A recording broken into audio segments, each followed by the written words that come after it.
Hola, it's Beto here, your daily divinity coach, here for episode number 10 of my weekly series, Sunday Weekly Revival. Episode number 10 is entitled Retirement Myths 9 and 10. So this is a continuation from last week. I'm going to go ahead and try and flip my text here so that you can see behind you the letters. So I believe if I hit this icon here and click tools, it doesn't look. Where is the icon with the toolbar? Just trying to flip the text so you can see the text behind me. And I'm not sure I'm going to be able to do it today. Let me see. Because I know that you're seeing the text behind me is backwards. But if you just give me a moment, I'm going to go ahead and try and flip this text here. I think if I hit that icon. No. It looks like the examples that was given to me on, it looks like the example of how to flip this text that was given online doesn't work. So I'm going to go ahead and just talk through this episode with you and just apologize beforehand that I know that that's not the way it should look. I apologize, but I'm Beto. I'm a daily divinity coach here for episode number 10, Retirement Myths 9 and 10 of my weekly series, Sunday Weekly Revival, that takes place every Sunday here on Facebook Live. So last week we reviewed episodes we reviewed Retirement Myths 1 through 8, and today we're going to conclude with Retirement Myths 9 and 10 for episode number 10. This series, Sunday Weekly Revival, takes place every Sunday here on Facebook Live, beginning at 11:30 a.m. Eastern Daylight Time, 8:30 a.m. Pacific Daylight Time. So happy you can join me. We got a few that's joined. So I'm going to go ahead and talk a little bit about myself and what I do while more people go ahead and join. Again, I'm Beto. I post daily written posts on Facebook, but also on Instagram and LinkedIn, Twitter, so on social media. So I do that daily, and then weekly I do this Sunday Weekly Revival here on Facebook Live, but also on Instagram Live. And as you can tell, it's all grown very organically. I started last year, knew very little about working social media, and obviously you can tell that because this text should be flipped, and couldn't figure out how to do that today. But I do have a new backdrop. A lot of people told me, can you get a new backdrop and see if it shows improvement? So I think this is a better backdrop. I also got a new black shirt for today. My Tia Malu, who does watch parties on Facebook Live for these episodes, says I look good in black. Mijo in Spanish is my son. Mijo, you look good in black. Get some more black shirts. So got a new one for this episode. So again, I do those posts daily. I do this weekly revival series every Sunday morning. And then I also give out these bracelets. So if you haven't gotten yours yet, please direct message me and I'll send them out to you. It's a set of 3. The gray one on top reads Manifest Justice. The navy blue one reads Manifest Abundance. And the black one reads Manifest Immortality.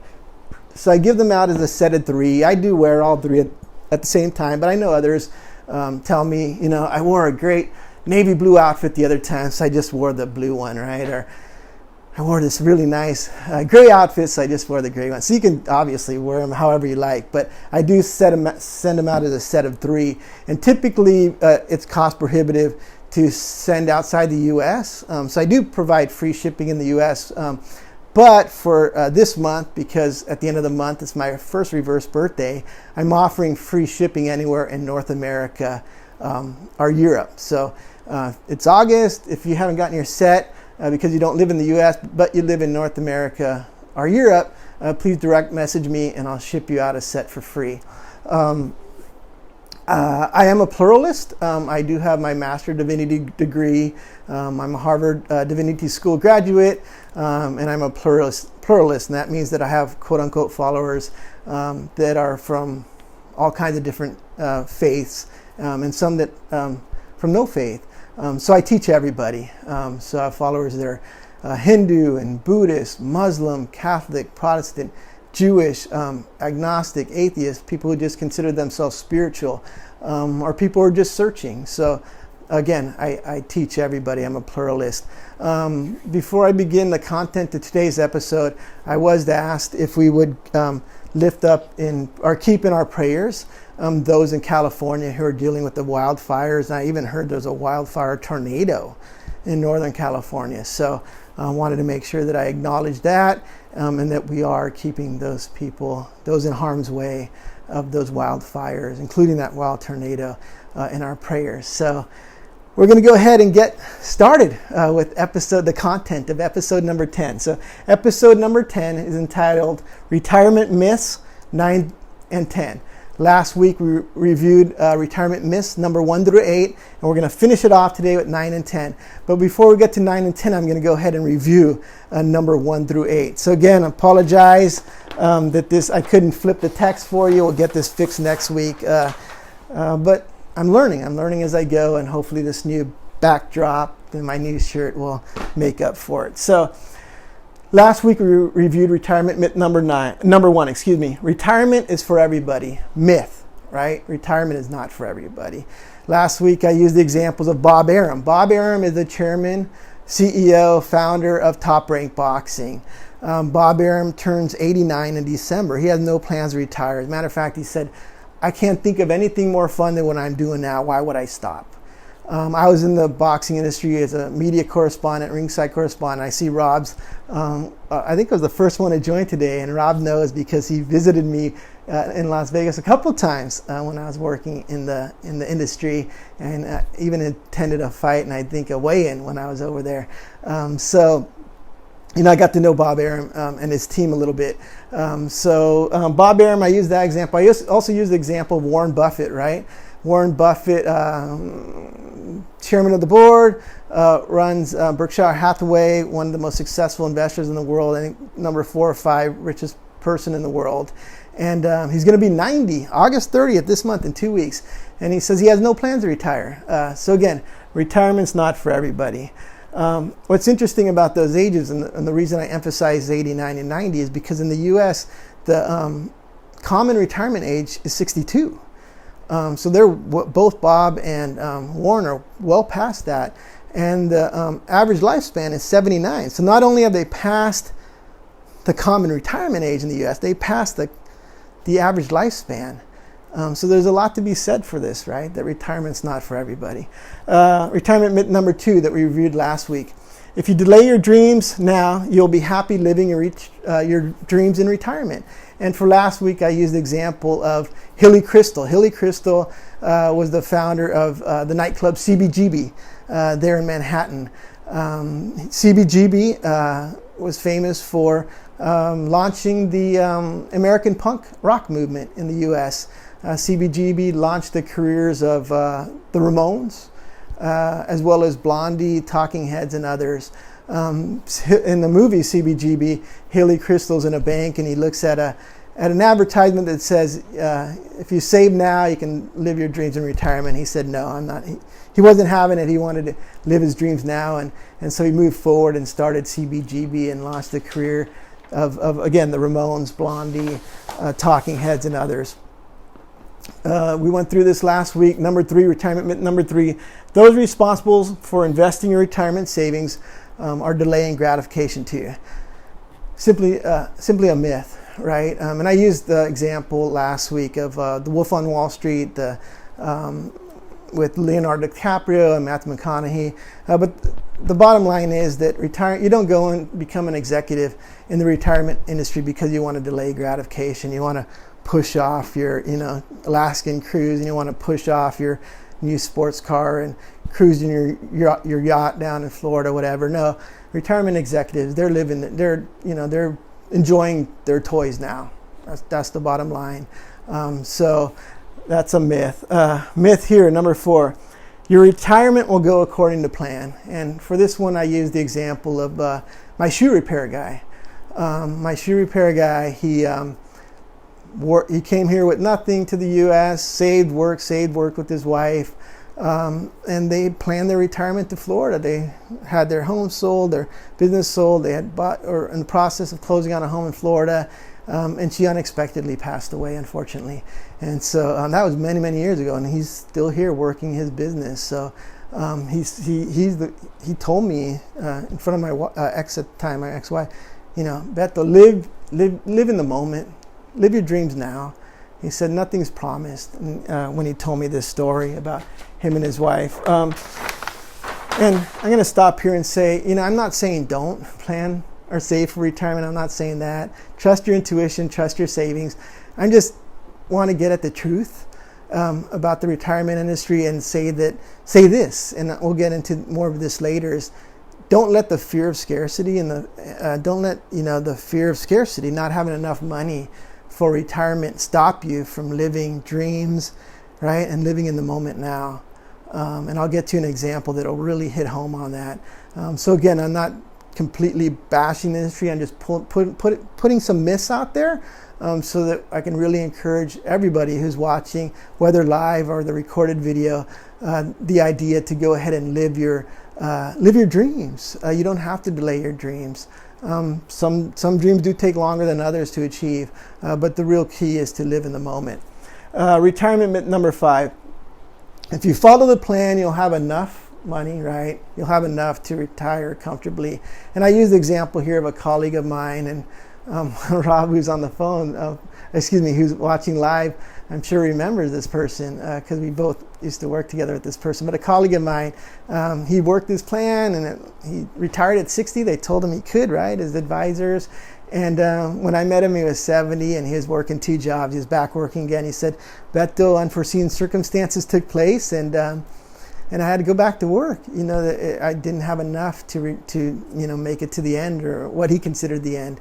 And but he had a great attitude about it, and so that was that. That's the example for number 5. Number 6, your hobbies will keep you occupied and energized. And for this myth, I use the example of my father.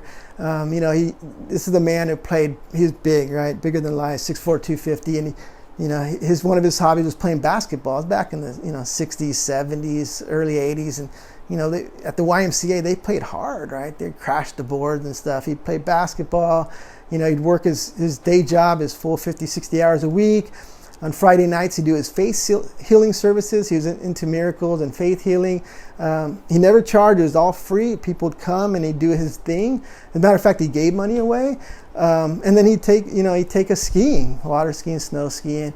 But in retirement, those hobbies didn't manifest. They didn't take place. Matter of fact, one of his favorite things to do in retirement or still is, taking naps. Another myth. But again, hopefully this won't happen to you, but just providing some examples. Number 7, the retirement industry was, is, and forever shall be. That's a myth. The retirement industry in the U.S. really wasn't popularized until 85 years ago in 1935 when the U.S. President Franklin Delano Roosevelt signed the Social Security Act. That was really the first true wave or cohort of retirees came in 1935 and thereafter. And actually, they weren't too happy retiring. They wanted to work. So it really wasn't until leisure activities, right? Golf, cruises, right? Retirement places down in Arizona and Florida took root, that retirement was really popularized, and now it's a $670 billion industry. But prior to then, it wasn't, and who knows if it will ever, forever shall be. It is now, but it wasn't always that way. And then retirement myth number 8 that we reviewed last week, all you need to do is save enough money. And I used the example of Steve Jobs. And Steve Jobs, he didn't make it to 62 or even 79 or 79. He lasted until 56, and the founder or co-founder of Apple computer there in Silicon Valley, he passed away at 56. But $10 billion, worth $10 billion, more money than he could spend. And he said, it's not about material things. He said, it's about love. It doesn't matter if you have a $30 watch or $300 watch. They both tell time. It doesn't matter if you live in a 300 square foot studio apartment or a 3,000 or 30,000 square foot mansion. Loneliness is loneliness. It's about your family, your friends, your loved ones. So that was Steve Jobs and his wisdom before he passed away. So now retirement myths number 9 and 10. The crux of this episode. So number 9, you must age. That's a myth. Okay. Number 10, you must end. That's a myth. And so I'm going to use some examples to illustrate those 2 points. Lobsters. I've talked about this in a past episode, but I love this example so much because it's scientific. It is scientific. The science research suggests or proves that lobsters, they become stronger and more fertile as they mature, as they quote unquote age. So to me, that means that if the divine created lobsters and loves lobsters, and divine created us, right? When I talk about the divine, I'm talking about God, Allah, source, the universe. If the divine created us in the divine's image, how much more does the divine love us, right, than lobsters, although the divine does love lobsters. So if that's the case, then we too can become stronger, faster, more agile, right, more fertile, more viral, as we quote unquote age or mature. So we must age is a myth. Mr. W. I met Mr. W about 10 years ago. Mr. W is a boxing coach. He won the Golden Gloves in the welterweight division, which if you know about boxing, welterweight division is arguably the most competitive, if not the most competitive division in boxing. And he won the Golden Gloves. He's a decorated amateur boxer. He was born in Africa and grew up here in Boston. And now he practices jiu-jitsu. He's a Brazilian jiu-jitsu practitioner. And he's in his 40s now, and he's decorated now as a BJJ practitioner. He wins competitive tournaments in BJJ. And if you look at pictures of him back, when he was competing in the Golden Gloves 20 plus years ago and now, I mean, he is as cut and fit as he was back then. And not only that, but now he knows two martial arts, right? Boxing and Brazilian Jiu-Jitsu. He's ageless. I mean, he is truly ageless. I met him almost 10 years ago now when I wanted a boxing coach for my youngest son. My youngest son at the time was 7 years old. And I wanted my youngest son to learn how to defend himself, wanted him to learn self-defense. So I took him to Mr. W, and Mr. W started working with him. And after a couple weeks, Mr. W says, "Beto, why aren't you training with me?" And I said, "What do you mean? I'm past 40 now, and what am I going to do? I can't compete. I've done a little bit of martial arts in the past, but, train my kid, And he says, he says this, he looks at me, he says, "Beto, you're Mexican, right?" I said, "Yeah." He's all, "Well, then why do you talk like that?" I said, "What do you mean?" He's all talking about age and aging. He said, he said, "I know Mexican, they don't talk like that. We don't talk about like that in Africa." He said, "Man," he said, "here's the bottom line, that myth about old dogs can't learn new tricks, that's a myth, that's a lie." He said, I can teach you. And so I came back the next week with my gear and my workout, my exercise outfit, and I said, "All right, let's get to work." He had me. I mean, he had me. And it's true. Old dogs can learn new tricks, right? That's a myth that old dogs can't learn new tricks. Because not only did he teach me how to box right-handed, but now I can actually box left-handed. Yeah, I don't compete, right? Who knows? Maybe now that I'm celebrating reverse birthdays, maybe I will compete in the Golden Gloves. Maybe I'll get my workout partner Dave, who's an attorney. Maybe he can fix some paperwork and get me a reverse aging certificate so I can compete. So we'll see what the future lies. But so that's Mr. W, an example of somebody who's truly ageless, who doesn't believe. He just doesn't believe. I mean, it just doesn't compute. Aging doesn't compute in his head. And he's been instrumental in me really developing my ideology or my ideas, my concepts around the myth of aging. Prince. I like talking about Prince, and so I'm going to reveal why. So I lived in Las Vegas for 5 years, and at that time I had a wife who's now my ex now, and my ex, her mom's practicing Jehovah's Witness. I never practiced Jehovah's Witness, but my ex at time, from time to time would go to the Jehovah's Witness church.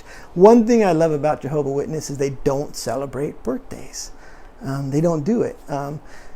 For me, I believe in celebrating birthdays up to you until you reach your desired age, and then I believe in stopping, not counting days, and just live in the moment. or if you're like me, you've passed the age of your desired age, then celebrating reverse birthdays till you get back to that age. And like I mentioned before, I'm going to be celebrating my first reverse birthday soon here. But anyway, Prince. So my ex, from time to time, would go to the local Jehovah's Witness church. And on this, I loved it when she came home, because I'd always say, "Did you see Prince? Did you see Prince at church? Was Prince at church?" Because Prince at the time, or when we were there for a couple of years, I believe it was, Prince was stationed or living in Las Vegas because he had a show there on the Strip.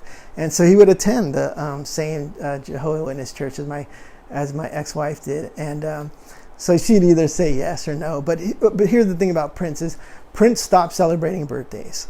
Not only did he stop celebrating birthdays, but he said he stopped counting the days. He just lived in the moment. And there's a 10-year span where he was interviewed and he said, "Look, if you look at pictures of me 10 years ago and you look at pictures of me now, I look the same." He said, "I achieved that because I stopped celebrating birthdays, right? I stopped counting the days and I lived in the moment." So there's an example of somebody who, again, like Mr. W, manifested agelessness, right? Manifested youthfulness. Now, right now, there's a Silicon Valley billionaires, right? Like Peter Thiel, co-founder of PayPal, Jeff Bezos of Amazon fame, Larry Ellison from Oracle. They're investing not just millions, but billions of dollars in artificial intelligence and biotechnology to slow down, stop, reverse the aging process. So basically to manifest immortality. And they're also investing to find cures for diseases like Alzheimer's and Parkinson's. And believe me, I pray that they find cures for Alzheimer's and Parkinson's. And I do believe they're going to find ways to create longevity, to extend the lifespans. Maybe they'll be able to, bump it up from 79 to 89 or 99. I don't know what they're going to be able to achieve, but these are smart, very wealthy, talented men who've done amazing things in the technology field, who are now devoted and putting money where their mouth is behind immortality tech, right, or AI and biotech. So I'm sure they're going to have success. So as follows that. But that doesn't mean they're going to manifest immortality, right? Because the bottom line is immortality it's a free gift of the divine, a free gift of the divine available to all of us. We just need to have the faith, and that's why I'm here to say, you can do it. You can reverse aging or stop it or slow it. The retirement industry might tell you must age, but I'm here, Bethel's telling you, you don't have to. It's not a must. It's a myth. The divine is ageless, and we're created in the image of the divine, which makes us ageless. Miss M. If there was one event that really got me thinking differently about retirement, it's when I met Ms. M.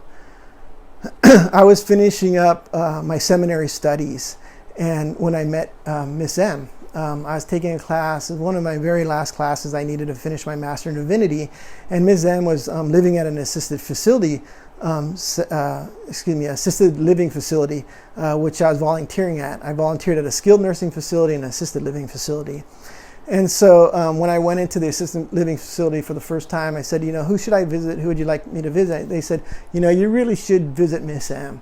And I said, why? And the staff there said, it's because she has virtually no visitors unless a stranger like you comes and spends time with her. I said, okay, great, I'll go do that, absolutely. So I started spending time with Miss M and gotten to know Miss M. And here's the thing about Miss M. She was an only child. Her parents had passed away a while back, and as a result, she had no nieces and nephews. She never had a partner. She was never married. Herself, she didn't have any children, and what she spent her life doing, she said, "Bethel, I spent my life saving for retirement." I said, "Really?" She said, "Yeah." She said, "I didn't go on any extravagant trips, right? She wasn't out there visiting Machu Picchu, right? She wasn't taking the Alaskan cruises. She didn't live abroad in Europe." She said, "No, I didn't want to be a burden on anybody. So I really focused and honed in on saving for retirement. And then look at me," she said, "I'm living my dream." And she gave me a big smile. And to be honest, it was one of the first times in my life I had to really work to give a genuine smile back, because I was sad. I was like, oh my God, this woman really was unable to live in the moment because she didn't want to be a burden on anybody. She feared scarcity, that she wouldn't have enough money at the end. So she really delayed living her life, right? Not just living in the moment, but living her life so she could retire. And how did she spend her days?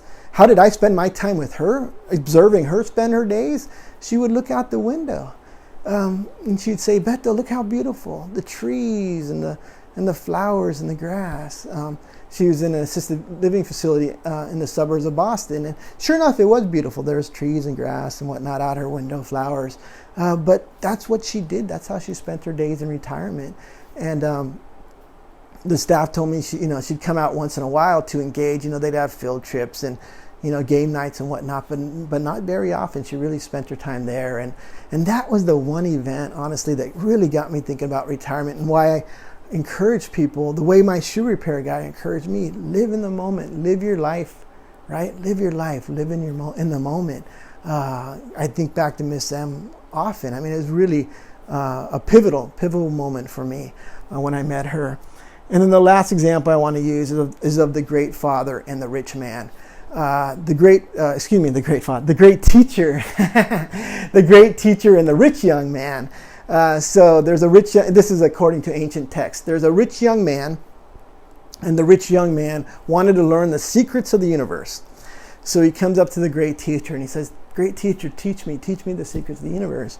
And the great teacher's excited, right? He's like, all right, great, let's get to work. First of all, sell all your possessions and give the proceeds, give the money to the poor. The young rich man ended up turning away. He turned away sad. He could not fathom giving away. He was rich, right? He had a lot of money. But it was all man-made money, is all this, right? It's not, U.S. dollars, but it was man-made money. And he had a lot of it, and he was really sad and disappointed because he couldn't imagine giving it all up. Couldn't imagine giving it all up. And so he didn't. He just walked away sad and disappointed. And that's really the crux of the message here, is that rich young man could have gone on with the great teacher, right, and learned the secrets of the universe, but he turned it away from fear of what? Fear of scarcity, right? Fear that if he gave his money away, he wouldn't have any. And thus, he turned away the secrets of the universe. I mean, unbelievable. But that's that fear, right? The same fear that kept Miss M from living in the moment, living in living in the moment and living her life, right? That fear of scarcity. And then retirement myth number 10 was we must end. That's a myth, okay? We don't have to end. We don't have to die. The great teacher came, right? He was crucified on the cross, but he rose 3 days later, as he prophesied, and he ascended to heaven alive, as did Elijah and others, right? I was talking with my workout partner, Mr. D, the other day, and I said, Mr. D, you have life insurance policy, right? He said, yeah. I said, so do I. I said, what's going to happen? Because Mr. D's an attorney. I said, what's going to happen when we ascend to heaven alive in our physical bodies? Because like me, Mr. D professes his immortality. And he says, Beto, I'm about to retire, from my law practice. He said, we're just going to have to found an immortality law. I said, interesting. What's that? He said, well, first thing we're going to have to do is get ascension certificates approved. Because if you need a death certificate your loved ones need a death certificate to cash in on your life insurance policies, and we end up ascending to heaven alive in our physical bodies, we're going to need ascension certificates approved so that they can cash in on our life insurance policies when we ascend to heaven alive in our physical bodies. I got a kick out of that. So, but anyway, this has been episode number 10, retirement myths number 9 and retirement myths number 10. To conclude what we started last week, episode number 9. So episode number 9 and number 10, all about retirement myths. I'm happy that you can join and participate. We'll be back here again next week for episode number 11 on Facebook Live, beginning 11:30 a.m. Eastern Daylight Time and 8:30 a.m. Pacific Daylight Time. So I'm going to go ahead and turn this off. But thanks again for joining and participating. Bye-bye now.